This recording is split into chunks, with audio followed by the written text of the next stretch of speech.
अब जैसे रात्रि कल के सत्संग में आपको बताया था, पूर्व के सत्संग में आपको बताया था कि एक फरीद वाजिद नाम के, हाँ,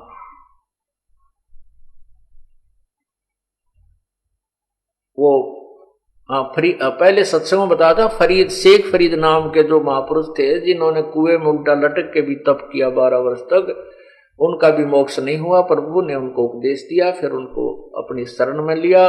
वो शेख फरीद भी वहां परमात्मा के चरणों में शिष्य रूप में रहा करते थे, आते जाते रहते थे। तो एक दिन शेख फरीद और कमाल और साथ में परमेश्वर वहां बैठे थे और 10-12 भक्त बैठे थे। कहने लगे, भाई मैंने ऐसे ऐसे भ्रमण करने चलना है, भक्तों के घरों में चलेंगे, उनको दर्शन देकर आना है। कौन कौन चलेगा मेरे साथ? 2 भक्त चलेंगे। कमाल कहता, जी मैं तो अवश्य चलूंगा, मेरे बिना तो आपकी कोई सेवा कर ही नहीं सकता। शेख फरीद कहने लगा, जी मुझे अपने दास को भी साथ ले लो, मैं भी आपके साथ चलना चाहता हूँ। अच्छा भाई ठीक है, तुम दोनों चलो। तो दोनों चल पड़े। उधर से परमात्मा के 3 प्राणी एक ही घर में शिष्य थे, सम्मन, उसकी पत्नी नेकी और पुत्र शिव अर्थात सेऊ। उसको सेऊ नाम से प्रसिद्ध था, नाम उसका शिव था। वो दिल्ली में रहते थे और मनियार थे। मनियार का काम होता था, चूड़ी पहनाया करते थे गांव गांव में, नगर नगर में जाके। दोनों ही बहुत गरीब थे। वित्तीय हालत बहुत ऐसी थी कि शाम का भोजन है तो सुबह का ना हो, ऐसी स्थिति थी। लेकिन भक्त एक नंबर के थे। परमात्मा कहते हैं, टोटे में भक्ति करे सोए सही सपूत, ये मायाधारी मस्करे ना जाने कितने जालिए ऊट। राम रटत दारिद्र भला, भाई टूटी घर की छान, और वह सुंदर महल किस काम के, जहां भक्ति नहीं भगवान। उधर से वो तीनों प्राणी घर के सदस्य बैठे बैठे जिक्र कर रहे हैं, आपस में चर्चा चलती है भगवान की, रोज ही चर्चा चलती है, दिन खाली नहीं जाता। शायद दिन में भी कई कई बार चर्चा चल जाती है अपने परम पिता की महिमा की। तो तीनों प्राणी बैठे थे, भगवान की चर्चा हो रही थी। ऐसे चल रहा था कि उस भगवान, क्योंकि सिकंदर लोधी का रोग ठीक कर दिया, एक मरी हुई गाय को प्रभु ने जीवित किया, तो सिकंदर लोधी ने कत्ल कर दी थी, और श्री स्वामी रामानंद जी का सिर सिकंदर लोधी ने काट दिया था, वो भी जीवित किया। एक लड़के को जीवित किया, उसका नाम कमाल रखा हो। तो ऐसी ये कथाएं, वो क्योंकि मनियार और मनियारी का काम गांव गांव में घर घर में जाकर चूड़ी पहनाना होता था, और चूड़ी पहनावा इतने परमात्मा की चर्चाएं सुनाया करती थी, दोनों सम्मन भी और वह नेकी भी। और यही बताया करते हमारे गुरु जी हैं कबीर जी, उन्होंने एक लड़का जीवित कर दिया, सिकंदर लोधी राजा है ना, उसका इतना भयंकर रोग था, असाध्य रोग था, उसको भी ठीक कर दिया। तो कुछ एक तो हाँ भर लेते, कुछ एक उन्हें दबका देते, क्यों झूठ बोला करो सारा दिन, ये भी कभी हो सकता है। लेकिन वो अपनी परमात्मा की कथा को सुनाती रहती थी। तो एक दिन जैसे सम्मन सेव चाना था, 10-12 साल का हो गया था, 12-13 साल का, 14 का, तो वो भी बच्चों में बैठकर ये चर्चाएं क्या करता था। तो बच्चे कहने लगे, क्या कभी तुम्हारे घर में तुम्हारे गुरुजी आए हैं? वो लड़का कहने लगा, नहीं हमारे घर तो नहीं आए हैं। तो तुम्हारे घर गुरुजी तो उन राजाओं के घर जाते हैं, पैसे के लालची हैं, तुम गरीबों के घर में थोड़ा आएंगे। तो ये बातें उस लड़के को खटका करती थी। उस दिन चर्चा चल रही थी और माता पिता के सामने बच्चे ने प्रश्न किया कि माता पिता, क्या कभी गुरुदेव हमारे घर भी आ जाएंगे? तो उन्होंने कहा, बेटा घर में आने उन्होंने कोई ऐसी बात नहीं है कि हमारे घर ना आवे, बाकी बेटा उनके शिष्य बहुत गने हैं, लाखों की संख्या में शिष्य हैं, किस किस का जाएंगे? लड़का कहता है कि हे माता पिता, एक बार गुरुदेव हमारे घर आ जाए, मेरी इच्छा है, एक दिन हमारे यहाँ दर्शन दे जावें। बच्चे ऐसे ऐसे कहते हैं, ऐसे ऐसे कहते हैं। तो माता पिता कहने लगे बेटा वो तो उनकी मौज है, आ भी जाओ और बच्चों की लोगों की बातें बनिया करते, अपन अपना कर्म बनाने हैं, अपने कर्म अपनी क्रिया करो। और वो हमारे साथ ही रहते हैं, दूर थोड़े भगवान हमसे। नहीं वो तो फिर माता जी ठीक है, पर पिता एक बार घर आ जाए ना बस, फिर तो कहना है क्या है। वो ऐसे बातें करी रहे थे। वो तो परमात्मा तो अंतर्यामी है, कहते हैं जहां उनको जहां जन की महिमा सुनो तहां मैं गौन करते। वो तो नगर अमान है जहां मेरे प्यारे संत, जहां मैं मेरी बात किसी मेरे प्यारी आत्मा के मुख से चर्चा सुनता हूं वहीं पहुंच जाता हूं। और जहां ऐसी मेरी भक्त संत पुण्यात्मा रहती हैं वो नगर वो गांव तो कहते हैं खुशी खुशी से बसता है, वो तो निश्चिंत रहता है। अब इतने में परमात्मा और वो तीनों परमात्मा कबीर जी साथ में वो शेख फरीद और कमाल तीनों आकर द्वार पर खड़े हो गए। कच्चा मकान था, सामने एक झोपड़ी डाल रखी थी, एक बीच में पीछे जाकर उनके रहने की झोपड़ी थी, और सामने वह एक गेट था, उसके सामने खड़े होकर के आवाज लगाई, भाई सम्मन, अरे सम्मन है क्या घर पे? तब नेकी कहती है कि गुरुदेव का आवाज आई, गुरुदेव की आवाज है। सम्मन कहता है गुरुदेव की आवाज यहाँ कहाँ होगी बावड़ी, इतनी दूर, कहाँ बनारस, कहाँ ये दिल्ली, आप अपन चर्चा कर रहे हैं ना, इसलिए आपके कानों में वही आवाज गूंज रही है जो सत्संग में सुना करते हो। इतने में फिर आवाज आई, भाई सम्मन है क्या? तब नेकी बोली देख आवाज आ रही है। तीनों के तीनों नंगे पैरों भाग दिए, यानी पीछे बैठे चर्चा कर रहे थे, दिन शाम का समय था और भागे गए। तीनों ने देखा हुए तो तीनों जाकर के द्वार पर खड़े हैं, ऐसे खड़े रह गए जैसे ये स्वप्न है सत्य है। आंखों में पानी बह रहे हैं तीनों के, और ना ये ऐसे शब्द से हो गए और ना बोल निकल रहा है, आंखें बह रही हैं पानी से, आंखों में पानी बह रहा है। तो इतने में कमाल ने कहा कि गुरुदेव को अंदर भी ले चलोगे कि यही खड़ा खड़ा करे रखोगे? तब उनको जैसे स्वप्न सा टूटा, तीनों चरणों में गिर गए, और जैसा भी फटा पुराना कोई वस्त्र था घर पे वो वहां आसन लगा दिया जमीन पर, चारपाई भी नहीं थी बेचारे के। और दूसरों को भी जैसे भी वस्त्र थे वो दूसरों भक्तों को भी बैठने के लिए दिया।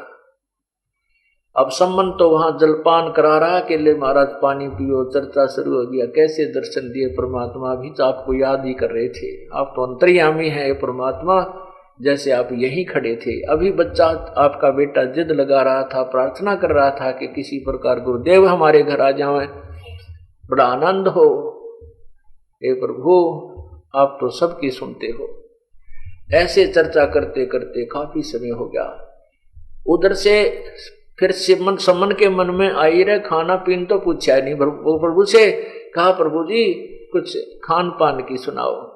परमात्मा ने कहा भाई भूख लगी है, पैदल चल कर आए हैं बेटा, जैसा भी आहार है आहार करेंगे, तैयारी करवाओ भोजन की। अब सम्मन घर पीछ अंदर आया अपने, जहां उनका रहने का की झोपड़ी थी थोड़ी सी, उसी बेड़े में पीछे चल के थी 50-100 फुट पीछे। अपनी पत्नी से आकर कहा कि गुरुदेव जी खाने का लिए तैयार करो, भक्त संतों के लिए, गुरुदेव के लिए भोजन बनाओ। नेकी कहने लगी कि घर पर तो बिल्कुल भी अन्न नहीं है, आज कोई आटा भी नहीं है। सम्मन ने कहा कि किसी से उधारा ले आ। नेकी ने कहा कि मैं उधारा भी मांगने गई थी, आज कोई उधारा भी नहीं दे रहा है। सम्मन ने कहा कि ला तेरा ये चीर जो ये दुपट्टा ओढ़ रखा है इसको गिरवी रखाता हूं। वो एक ही था। उसने कहा, नेकी ने कहा कि मैं इस दुपट्टे को भी रखने गई थी गिरवी, कि इसके बदले में मैं कुछ आटा दे दो, हम आपको फिर आटा वापस कर देंगे, अपना चीर ले लूंगी। तो ये फटा हुआ है 2 जगह पर से, 2 स्थानों से फटा हुआ, किसी ने इसको गिरवे भी नहीं रखा। अब सम्मन तो पेट पकड़कर बैठ गया, ये भगवान आज पहली बार परमात्मा हमारे घर पर आए और मैं इतना नीच ऐसा दुष्कर्मी प्राणी हूं, किसी पिछले जन्म में मैंने कोई पुण्य नहीं किया, जिस कारण से आज हमारे घर पर आटा भी नहीं है आतिथ्य सेवा करने के लिए, गुरुदेव की सेवा करने के लिए। तब नेकी बोली चिंता मत, ऐसे चिंता करने से बात नहीं बनेगी, गुरुदेव से प्रार्थना कर लो, गुरुदेव सुबह आहार करवाएंगे, अंतर्यामी है जान जाएंगे। तो कहने लगा सुबह कहां से लाएंगे? तो तीनों ने सलाह बनाई कि तुम दोनों पिता पुत्र रात्रि में चोरी कर लेना 3 सेर आटा और सुबह आहार करा देंगे। तो वो सम्मन जो सेऊ था लड़का, वो प्रतिदिन कथाएं सुना करता था, सत्संग भी सुनता था कि चोरी करना महापाप है। तब सम्मन उस सेऊ ने कहा, हे माता पिता, हे माता जी, आप क्या बात कह रहे हो? चोरी करके लाएंगे हम भक्त? चोरी करना तो महापाप बताया है। तब नेकी ने समझाने के लिए कहा, बेटा इसमें अकाज है नहीं, चोरी कर दे दान। बेटा हम अपने लिए थोड़ा ही कर रहे हैं। और सुन ले, इसलिए चोरी करना आवश्यक हो गया कि जिस नगरी से कोई संत भूखे चले जाते हैं वह नगरी बसा नहीं करती, नष्ट हो जाती है। और ये आज हमें उधारा क्यों नहीं दे रहे? क्या इस नगरी में अन्न नहीं है? ये इसलिए नहीं दे रहे, ये हमारे को परेशान करना चाहते हैं, क्योंकि हम जगह जगह पर कथा सुनाया करते थे परमात्मा की कि हमारे गुरुदेव इतने समर्थ हैं, वो ये कर देते हैं, ये कर देते हैं। तो आज 2-4 औरतों ने मुझे टोंट भी कसा है कि तुझे क्या जरूरत आज आटा मांगने की, तेरे गुरु जी आ रहे, तेरा भंडार भर देंगे, क्यों मांगती फिर रही है? तो बेटा ये तो माया के नशे में कति अपना विनाश करने को तैयार हैं, और भगवान रुष्ट हो गए, इस नगरी का आहार ना करे, ये खाली चले गए। तो क्योंकि ये तो परमात्मा कुछ नहीं कहेंगे, लेकिन ये काल यहाँ का जो मालिक है वो इस परमात्मा की के इस अनादर को सहन नहीं कर सकेगा, इस नगरी को नष्ट कर देगा। अब जैसे प्रधानमंत्री का कोई डड़ा मार दे, प्रधानमंत्री के उसने कि मैं कहेगा आप आगे चला जाएगा, और पीछे फिर ये पुलिस वाले गड्या कर उसने घेर के तोड़े दे, ये अंदर कर दे। तो ऐसे ही पूर्ण परमात्मा आए हैं, और इसका अनादर अगर इस नगरी से हो गया इनका, तो ये काल इस नगरी को उथल पुथल कर देगा बेटा। और हमने इसमें अपना गुजर किया है, इस नगरी को बचाना है, इसलिए बेटा तुम चोरी कर जाओ। इस बात से वो लड़का कति सहमत हो गया कि मां अवश्य चोरी करेंगे, चोरी इनका पुण्य हो जाएगा, हम नहीं करेंगे, हमने नहीं चाहिए, ये तो विशेष परिस्थिति बन गई है।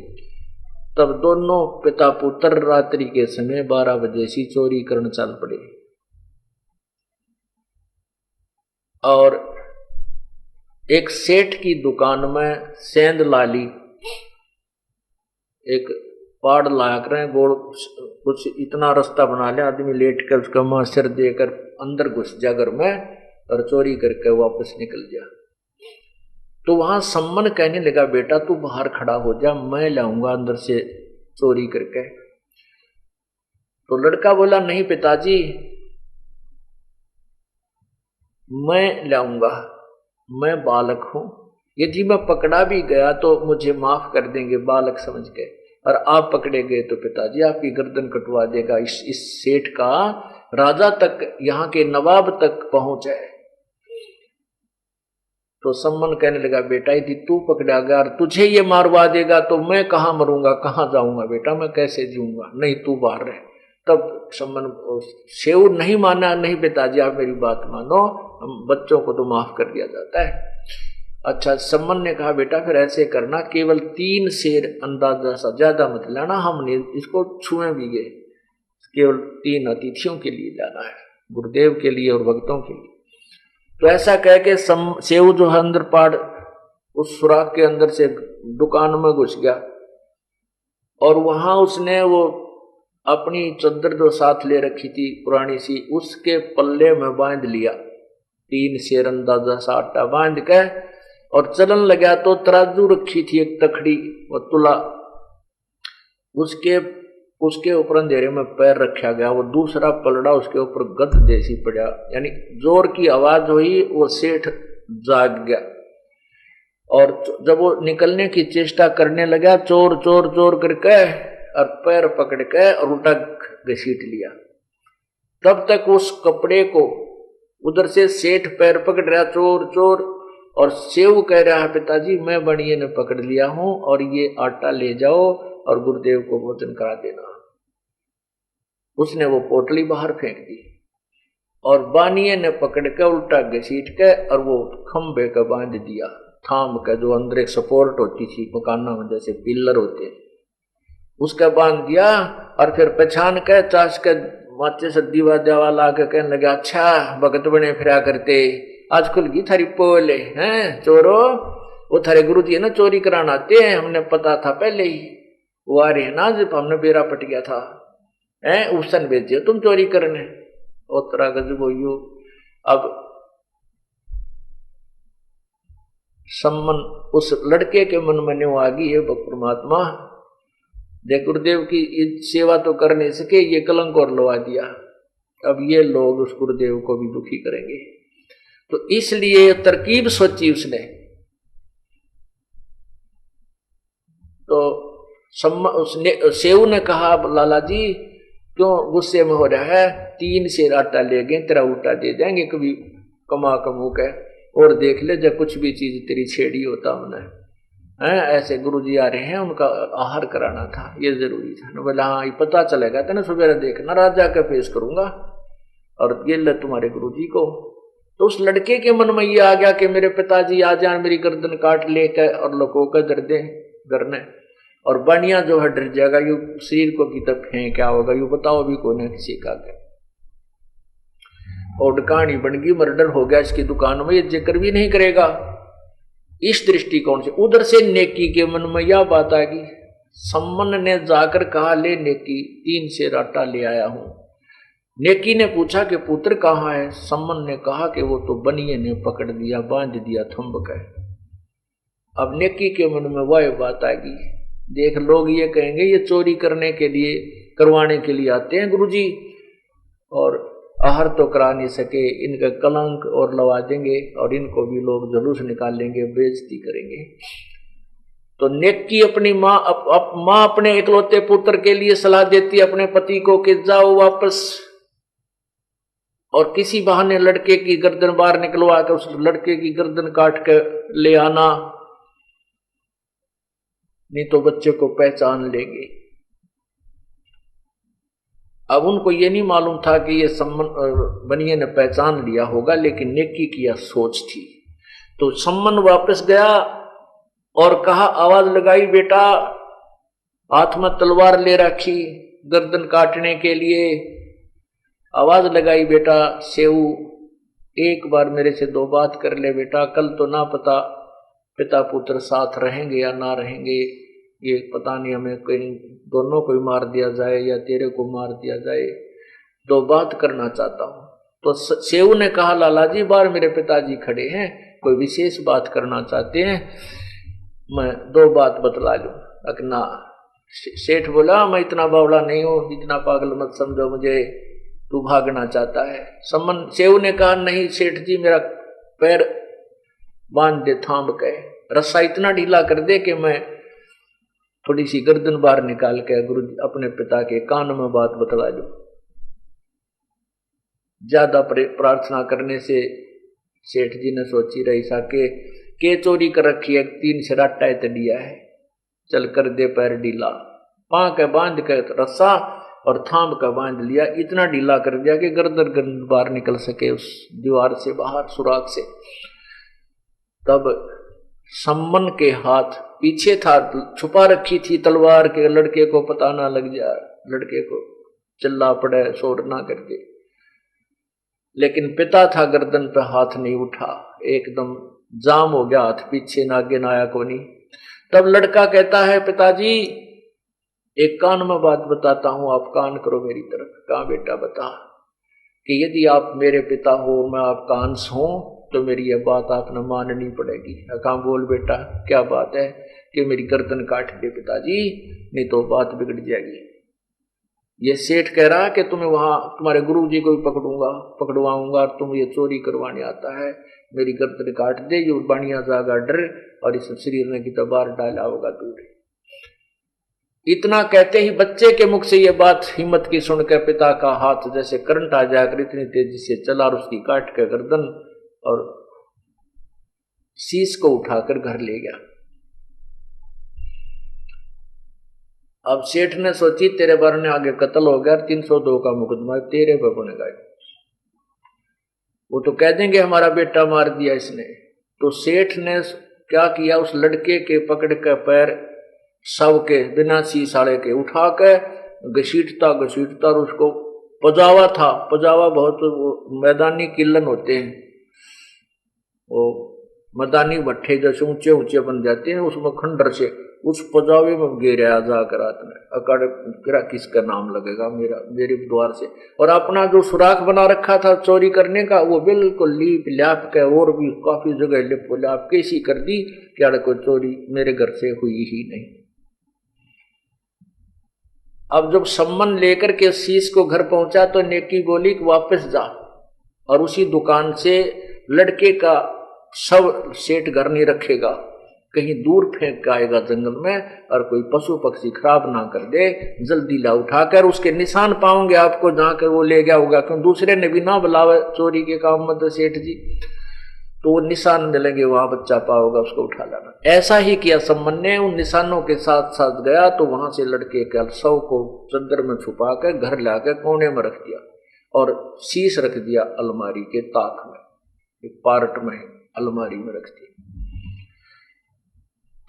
लड़का कटा पड़ा है, इकलौता पुत्र है, और दोनों माता पिता कहते हैं कि गुरुदेव को महसूस भी नहीं होना चाहिए कि हमारा लड़का की मृत्यु होगी है, इसका जो नहीं तो आहार नहीं करेंगे और रोना नहीं है, बिल्कुल भी कच्चा दिल नहीं करना है।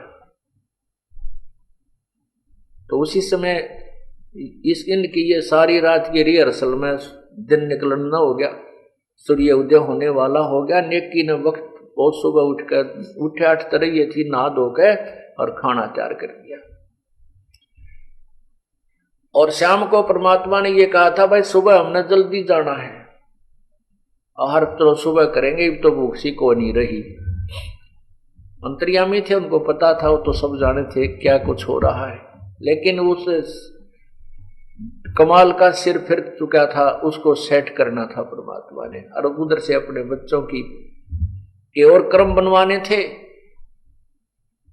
खाना बना दिया और 3 दोने होते हैं, ये मिट्टी के छोटे छोटे मिट्टी के होते, कसोरे ही कहा करते हैं, उन 3 दोनों में मिट्टी के पात्रों में डाल दिए और कहा सतगुरु जी भोजन तैयार है, आपने सफर भी करना है, आहार कीजिए।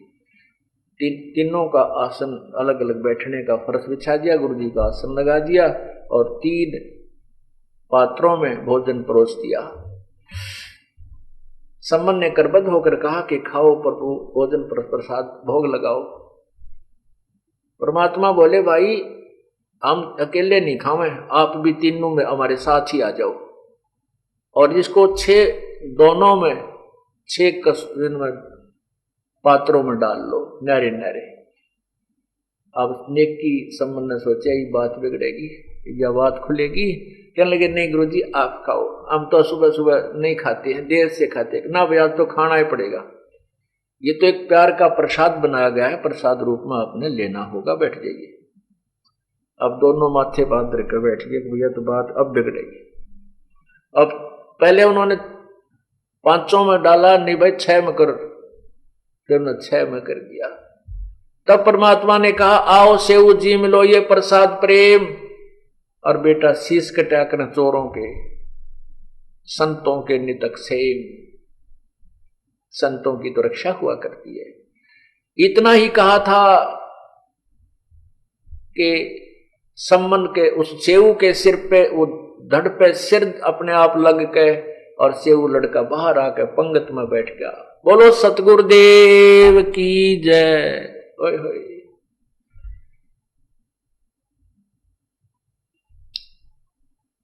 अब माता पिता को शंका होगी कि ये वही लड़का है कि नहीं। न्यू निशान पर कुर्ता उठा के देखें इसका निशान है कि नहीं, कि तो निशान भी नहीं कि इसका सिर कटा था।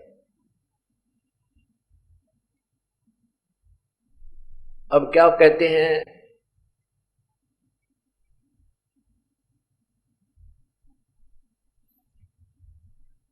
कि नहीं गहरा गर्दन कहो ओ से अकना,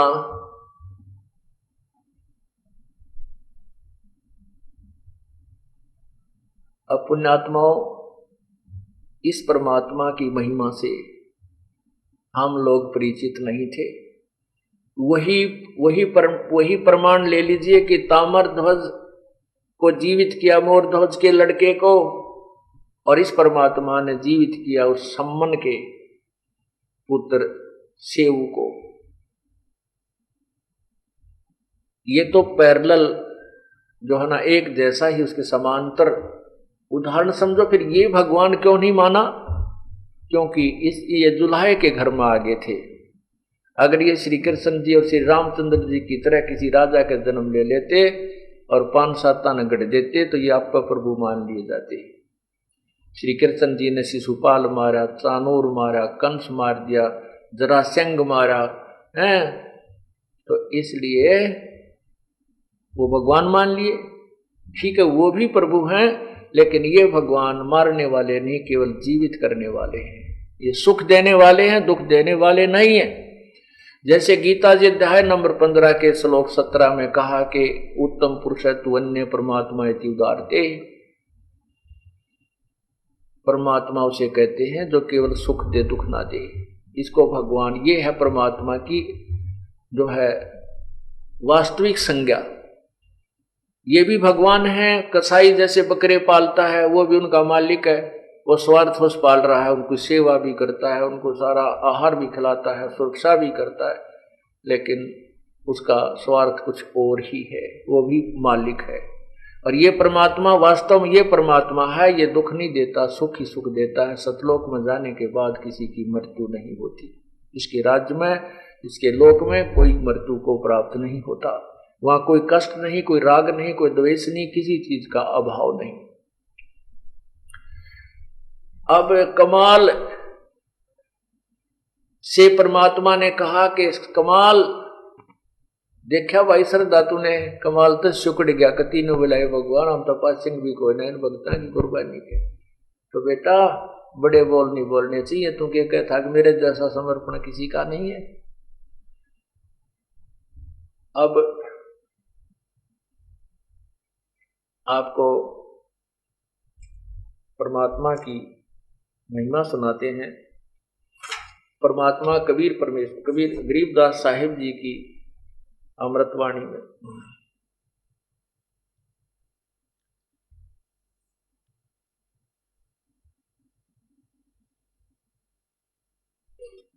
सम्मन कै सतगुरु गए संग फरीद कमाल, सतटोहन को उतरे हो सतगुरु अबदाल। सम्मन ने की पूछिया अनका कहो बिचारे, सतगुर आए पाहुने क्या दीजे जो नारे। गरीब ने की सम्मन से कहे अन्न नहीं घर मोरे, सतगुर के प्रसाद को घर लाओ कोई फोरे। मांग्या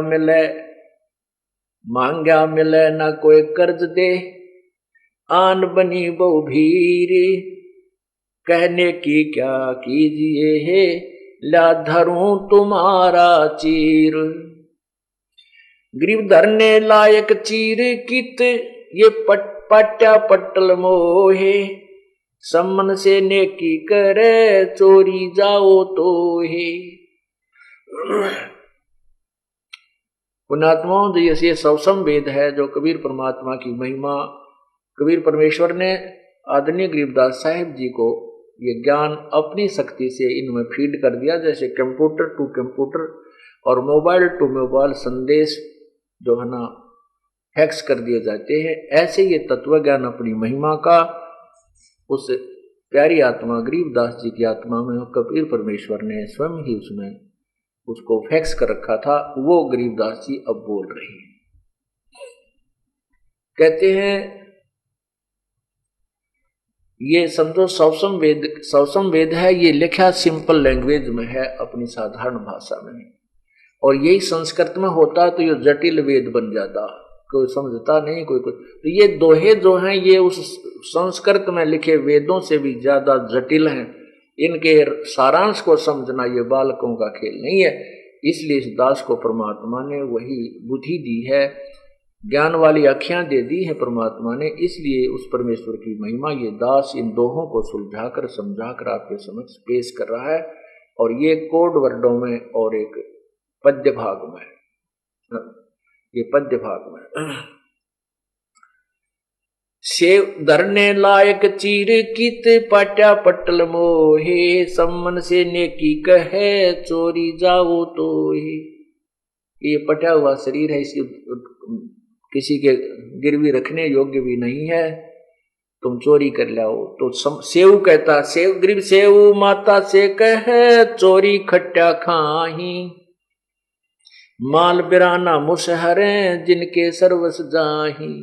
सेव कहने लगा जो चोरी करके खाते हैं उनका तो सर्वनाश होता है माता जी, जो बिराना माल खा करके अपना निर्वाह करते हैं वो कभी बचा नहीं करते, उनका विनाश होता है। माता पुत्र से कहे सुन से वो सुर ज्ञान, या मैं नहीं अकाज है भाई चोरी कर दे दान। सतगुरु दीना बैठना आसन दिए बिछाए, शेख फरीद और कमाल को लिए सुतार चढ़ाए। अब शेख फरीद और कमाल अपना भगवान गुरुदेव की महिमा के शब्द गाने लगे। शब्द उच्चारें धुन करें सतगुरु आए आज, सम्मन से नेकी कहे घर में नाही नाज।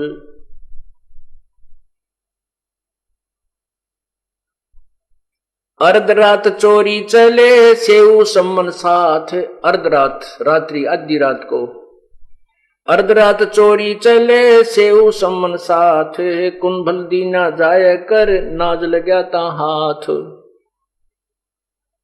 कुंभल में से उबड़े लाई बड़ी जुबेर, हम तो फाका ही रहे तुम लाइयो 3 शेर।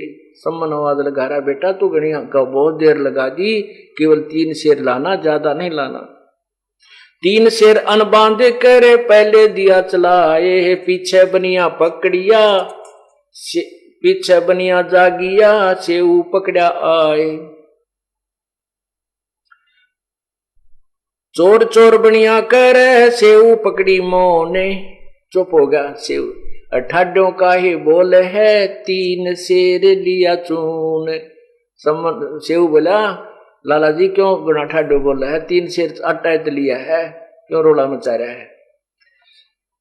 चोर चोर बनिया करे सेऊ पकड़ी मोन, ठाडों का ही बोलिए 3 शेर लिया चून।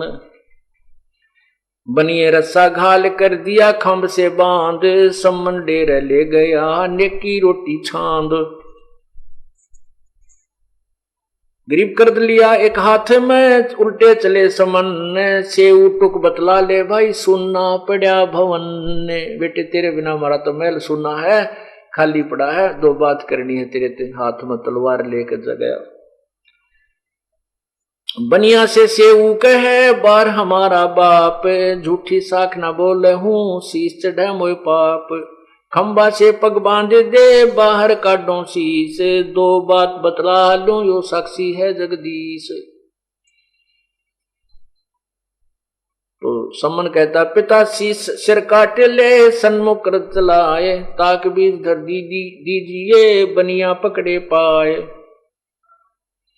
सम्मन कर चलाइया सम्मुख काट्यासी से, कटत ही कस क्या नहीं। दर्द है बसवे बीस, शीश काट कर ले गया ताक बीच दर्दीन, नेकी करे रसोईया वो ज्ञान ध्यान परवीन। सम्मन तय नेकी करी सेऊ का सिर काट, तन देही कित डारिया फेरा करियो हाठ। छह दोने परसोइया परोसिया सतगुर पुरुष कबीर, सेऊ बोले ताक मैं हूं दामनगीर।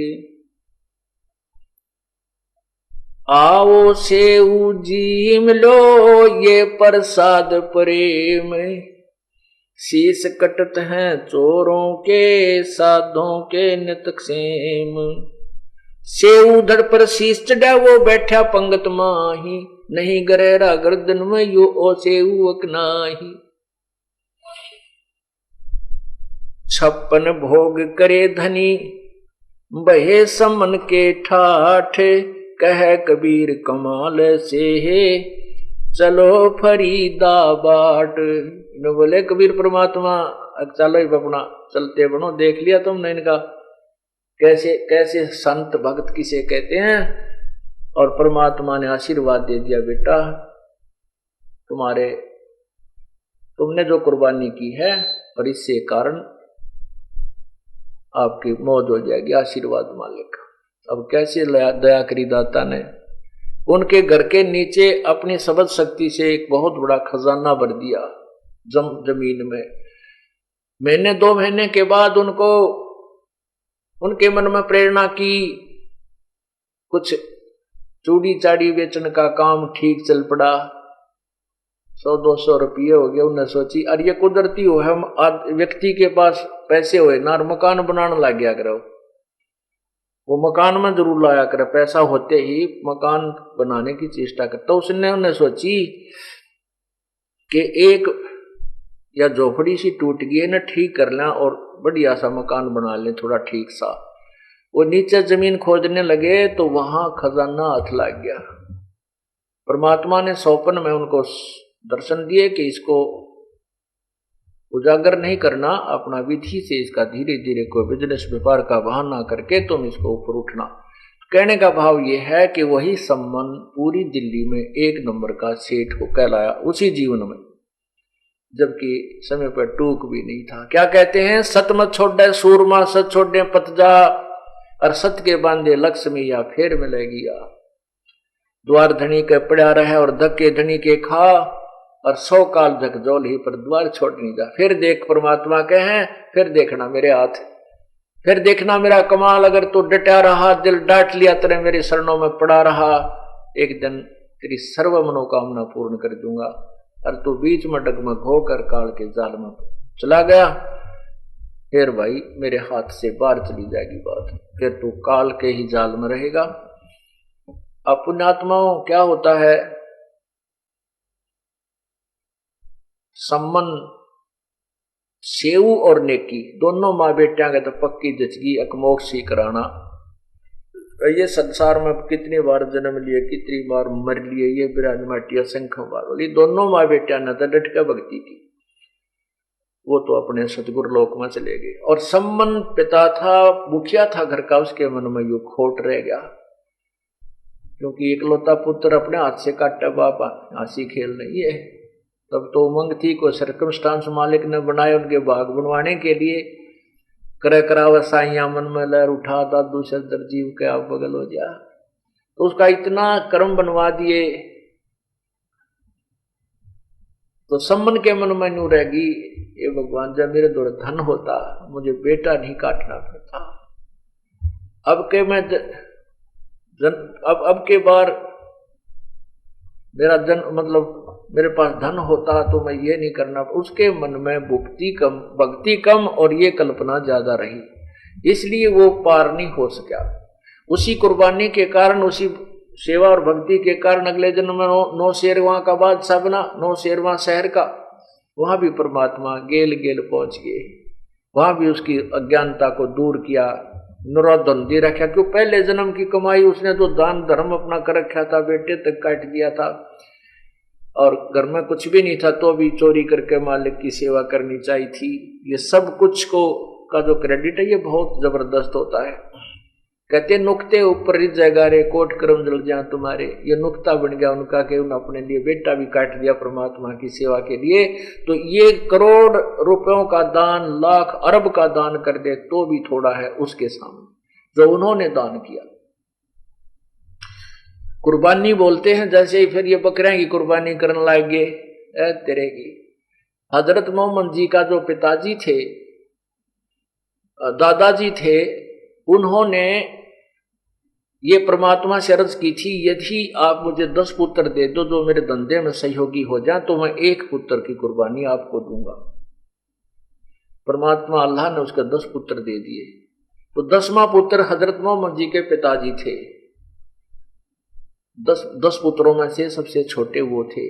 तो उन्हीं की कुर्बानी लेने के लिए कुछ ऐसे सर्कमस्टांस बने और हो गई थी। बड़ी कहानी है ये, ना ज्यादा बता करके अब इतना बताऊंगा कि वो कुर्बानी उस अब्दुल मुत्तलिब ने अपने पुत्र की कुर्बानी देने के लिए और उसके मक्का में पहुंच गए थे लेकर के। तो वहां उसी 10 लड़के खड़े कर दिए, परमात्मा जो आपने अच्छा लगे वो ले लीजिए। तो हजरत मोहम्मद के पिताजी की तरफ उनका कोई सगुन, वो सोन को सोन से करा करते, वो जैसे पर्ची घेरते ऐसे उस तरह उस उन्हीं का वो नंबर आ गया। तो फिर भी वो बचा लिए गए किसी और कारण से। तो कहने का भाव ये है कि ये कुर्बानी होती है जो समर्पण शीश दे दे भगवान को, और परमात्मा शीश नहीं लेते, वो तो देने वाले हैं। तो इस कारण से वो परमात्मा सम्मान वाली आत्मा से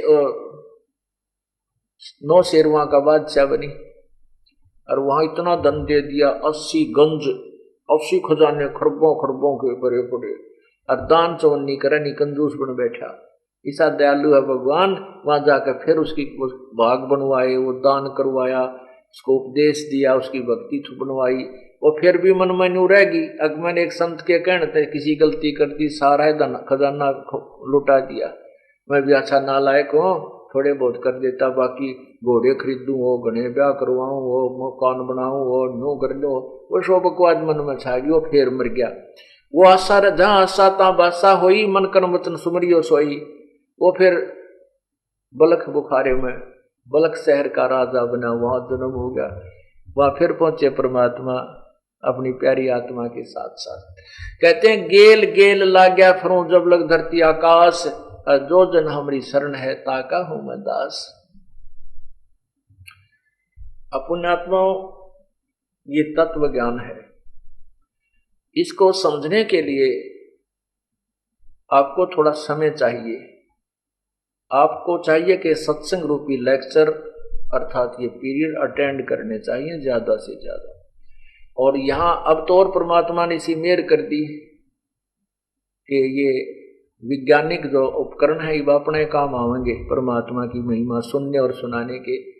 अब सीडी, पहले तो कैसेट चली, अब सीडी बन गई, MP3, एक ही सीडी में और 70-80 घंटे का सत्संग आ जाता है। और वह सारी 10-15 रुपए की आपको यहाँ से उपलब्ध होती है, वो ले लो। और दूसरी वीडियो सीडी है, उनकी भी DVD बन गई जिसमें 5-6 सीडी इकट्ठी आ जाए। 80-90 की जो सीडी थी वह एक ही 15 रुपये में आपको मिलेगी। तो उनको भी घर जाकर अपनी आपूर्ति करे, जो पूरा सत्संग नहीं सुन सका तो वीडियो सीडी ले जा और अपना एक वीडियो जो ना प्लेयर खरीद ले और उसने देखे। एक किसी की नहीं है तो पड़ोसी में किसी भगत के पास वो सारे इकट्ठे बैठ के देख ले। तो ये लेक्चर पूरा करो, ये अपने जो कोर्स है इसको ज्ञान को समझो। ज्ञान समझे बिना भक्ति पर इंसान रुक नहीं सकता। आपके से 6 काम परमात्मा ऐसे नहीं कर दे। एक आपकी जो ना हो कोई काम और जो परमात्मा नहीं चाहता हो या आपकी परीक्षा लेना चाहता हो वो काम भी ना हो। एक का काम ना होगा ना आपका, जब ढीला उठ छोड़ लेगा, ये प्राणी इतना कमजोर है ज्ञान बिना। और ज्ञान हो जाएगा फिर नु कहेगा नहीं भाई जो परमात्मा करे सो ठीक है, ये हमारे हित में ही होगा। और वास्तव में ऐसा ही होता है। कहते हैं राज्य क्रमता राम की रजा धरे जो शीस, दास गरीब दरस फरस तिस बैठे जगदीश। अब ऑपरेशन थिएटर में हम लोग लेटे हैं तो ऑपरेशन थिएटर में मरीज की नहीं चल रही, फिर वहां तो डॉक्टर की चलेगी। और डॉक्टर वहां मरीज अपनी चलाना चाहता है तो वो फिर किसा मरीज है भाई, आया क्यों था ऑपरेशन यहाँ हमारे हॉस्पिटल में। तो यहाँ परमात्मा अब हमारा ऑपरेशन कर रहा है, हमारे अंदर जो जितने भी विकार हैं, अंदर जो गंध भरा है, उसको हमारे जो पाप कर्मों की हानि करने वाली है, उस रोग को काटने के लिए ना जाने कौन सा ट्रीटमेंट शुरू कर देंगे। और मरीज को चाहिए कि डॉक्टर को समर्पण करके अपना लेटा रहे, जैसे कैसे करता रहे तो वो स्वस्थ हो जाएगा।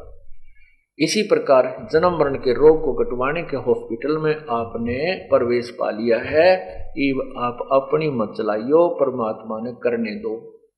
एक समय ऐसा आता है डॉक्टर टांग काटनी पड़ जाती है उसके जीवन को, शेष शरीर को बचाने के लिए, तो उसमें भी चिंता नहीं करता, मरीज को क्लियर हो जाता है कि अगर ऐसा नहीं होता तो फिर जान चली जाती। तो उसमें भी वो सब्र करता है कि डॉक्टर का कोई मेरे से द्वेष नहीं था और इसने मेरे हित में ही ऐसा किया है।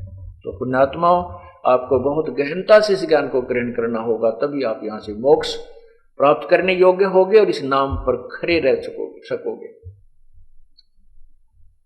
अब कहते हैं, जो जन हमारी शरण है ताका हूं मैं दास, गेल गेल लाग्या करूं जब लग धरती आकाश। एक राबिया नाम की लड़की थी और वो पूर्व संस्कारवश इतनी प्रेरित होगी, एक दिन परमात्मा मिले उसको। वो लड़की घास खोदने गई हुई थी और एक वृद्ध जिंदा महात्मा के रूप में परमात्मा एक कुएं के पास बैठे थे। लड़की ने प्रणाम किया, आदेश किया, परमात्मा ने उनको आशीर्वाद दिया, बेटा बैठ जा। कहाँ से आई है, कौन है? ने कहा मैं ऐसे ऐसे मुसलमान हूँ।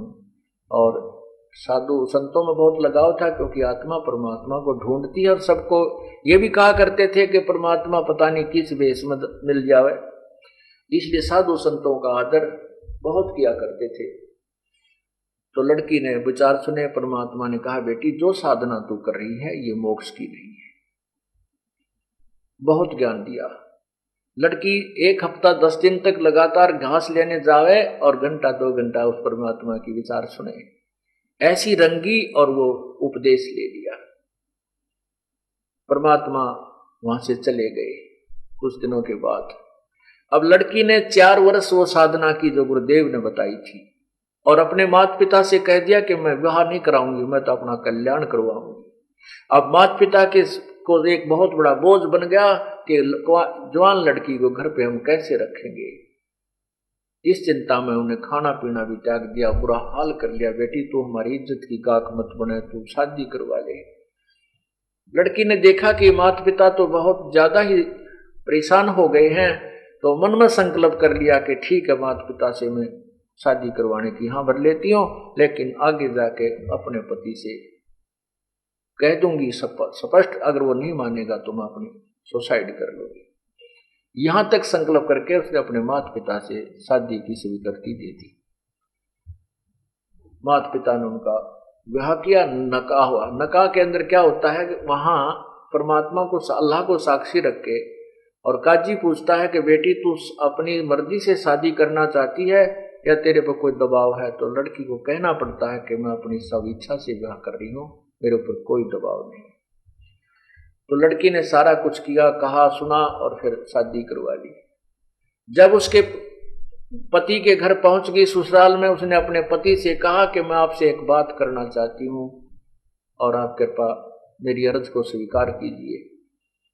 उसके पति ने कहा कि बोलो क्या बात है, ऐसी कौन सी बात हो सकती है कि मैं आपकी जो बात को स्वीकार ना कर सकूं, क्योंकि वो एक बहुत बड़ा अधिकारी था, अफसर था, बहुत उच्च पोस्ट पे था। तो लड़की ने कहा कि मैं आपको अपने दिल की बात बताना चाहती हूँ, मैं संतान उत्पत्ति नहीं करूंगी, मैं अपने मोक्ष कराना चाहती हूँ, मैं भक्ति करूंगी और यदि आप मेरी बात मेरे साथ जोर जबरदस्ती करोगे तो मैं सुसाइड करूंगी, ये मेरा अंतिम फैसला। तो उसने कहा कि वो बहुत नर्म आत्मा का आदमी था, भगवान से, अल्लाह से डरने वाला था, वो मुसलमान। उसने कहा राबिया कारण बता क्या है, या तो तूने नकाह के समय जब आपका हमारा विवाह हो रहा था वहां मना कर देना था, तेरे पर कोई दबाव था क्या? कहा कुछ दबाव था मेरे ऊपर, आपका नहीं था, मेरे माता पिता का था। वो क्या था? सारी कहानी बताई। समाज के डर से मेरे माता पिता ने मुझे विवश कर दिया शादी करने के लिए, और इसलिए मैंने शादी करवा ली। अब आप सोच लो जो आपने करना है, मेरा फाइनल फैसला है। तो उसने कहा कि देखो राबिया, जैसे आपके समाज है और आपके माता पिता को समाज का डर था, ऐसा मेरा भी समाज है। और यहां यदि संतान उत्पत्ति नहीं होगी तो फिर बात बिगड़ेगी। संतान के लिए विवाह किया जाता है। तब उसने कहा कि आप सोच लो जो भी आपने करना, मेरा तो अंतिम फैसला है। तो उस पुण्यात्मा ने सोचा भाई मैं क्यों इसके बीच में बाधक बनूं, पाप का भागी हो जाऊंगा। कहने लगा राबिया बात सुन ले, मेरी दृष्टि में तो मेरी बहन के तुल्य होगी, लेकिन समाज की दृष्टि में तुझे मेरी पत्नी के रूप में रहना होगा। घर से बाहर नहीं जाने दूंगा, यहाँ बैठी कब तो तेरे 2 नौकर रख दूं सेवा करने के लिए, अलग से तुझे मकान बना के दे दूं। वो कहने लगी नौकरों की मुझे आवश्यकता नहीं है, अलग से मुझे भक्ति के लिए सथल दे दो तो आपका धन्यवाद होगा। तो उसने अपनी अन्य शादी करवा ली और उस पुण्य आत्मा ने उस भक्त आत्मा को अलग से पूजा करने के लिए फ्री छोड़ दिया। अब ये होता है सत्संग का भाव। परमात्मा ने बीच बीच में आकर को सत्संग वहां सुनाया था और वहां परमात्मा नहीं पहुंचे, क्योंकि वहां उसको घर से बाहर ही नहीं निकलने दिया गया, काल ने बिल्कुल बंद कर दी। तो वो लड़की को सत्संग के भाव के कारण आसपास की औरतें जो भी रोजे करती थी, नमाज करती थी और भी जो दंत कथाओं के आधार पर करते थे, वो ज्ञान एक से सुखा दूसरी ने कहा तू बड़ी अच्छी है, ना तू नमाज करती है ना कुछ और करती है, तू किसी मुसलमान है, तू तो काफिर है, लगी उसके पीछे तारण। तो उसने आखिर में वो भक्ति छोड़ दी और वो ये करने लगी जो डरे आम समाज डोए था। ऐसे करते करते उसकी आयु 50 साल से ऊपर पहुंच गई। तो वहां ऐसा बताते हैं कि मुसलमान धर्म में ये मान्यता है कि जो मृत्यु से पहले वृद्धावस्था में मक्का जाते हैं तो मक्का में के दर्शन करके आते हैं तो उनका स्वर्ग प्राप्ति निश्चित हो जाती है। और यदि मक्का में ही जान चली जा, यदि मक्का में ही मर जावे तो फिर तो कहना है कि सीधा कहते हैं वहां मक्का में जिसका शरीर पूरा हो जाता है वो तो सीधा स्वर्ग के रास्ते खुले होते हैं, सीधा बेस्ट पहुंच जाता है। तो राबिया ने अपने पति से कहा कि अब मैं हज करना चाहती हूँ, मक्का जाना चाहती हूँ। उसके पति ने देखा भी तो बड़ी सुशील औरत है और भक्तनी है बिल्कुल, कभी किसी की तरफ मैंने देखती भी नजर ना आई कि तो किसी व्यक्ति से बात करती हुई नहीं देखी है, तो बहुत पुण्यात्मा है। और कहा ठीक है आप जा सकते हो, आपके लिए मैं ऊंट तैयार करवा देता हूँ। ऊंटों पर चला करते थे उधर। वो कहने लगी नहीं मैं पैदल जाऊंगी, ज्यादा दूर नहीं है, 3 दिन का रास्ता मैं पहुंच जाऊंगी, और भी बहुत से लोग जा रहे हैं। तो उसके पति ने कहा जैसे आपकी इच्छा आप जा सकते हैं। अब राबिया चली जा रही थी, रास्ते में एक कुतिया बीमार प्यासी थी और उसके 3-4 छोटे छोटे बच्चे जिनकी आंख भी ना खुली थी, वही उस कुएं के पास ही एक स्थान पर लेटे हुए थे, चूं चूं कर रहे थे। और वो कुतिया इतनी प्यासी थी, मृत्यु के निकट थी। जो ही राबिया को उसने देखा, राबिया के चरणों में गई ऐसे ऐसे करके और भाग के फिर कुएं पर गई, फिर चरणों में आई, फिर कुएं पर गई। तो राबिया के मन में के समझ में आ गई कि प्यासी बहुत है। राबिया उस लड़की ने जाकर देखा कि कुएं पर न तो कोई बाल्टी है नहीं कोई रस्सा है, और उधर से देख रही है क्योंकि लड़की की आत्मा नरम बहुत होती है। उसके मन में फिर वो साध्वी, उसके आत्मा में ऐसी धारणा बन गई कि यदि इसको पानी नहीं पिलाया मरेंगे, साथ में ये बच्चे मरेंगे, इसका ये बहुत पाप लगेगा।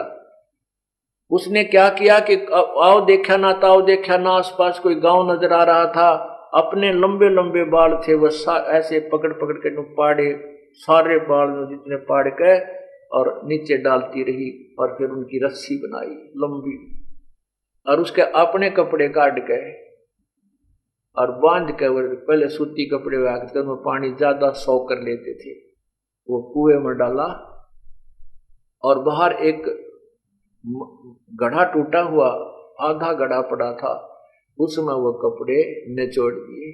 और कुतिया इतनी प्यासी थी कि साथ की साथ उसने चट कर दिया। ऐसे 5-7 बार लाकर वह कुतिया छकाई, फिर अपने बाल बुड़ जो खून खान आ गए थे वह साफ करके और फिर वो गिले कपड़े पहनकर, और जो ही उसने चलने की तैयारी की उसी समय आकाश से वो मक्का उठ के वो पूरा का पूरा मकान हवाई जहाज की तरह आकर के उस कुएं के पास जैसे प्लेटफार्म पर गाड़ी लग गया, ट्रेनों लग गया। अब जो ही उसने मक्का देखा, जाते ही कि ये मक्का है उस पर लिखा हुआ, एकदम मक्के में प्रवेश किया लड़की ने। वो आकाश में उड़कर फिर मक्का चल पड़ा। तो वो मक्का यथास्थान पर आ गया।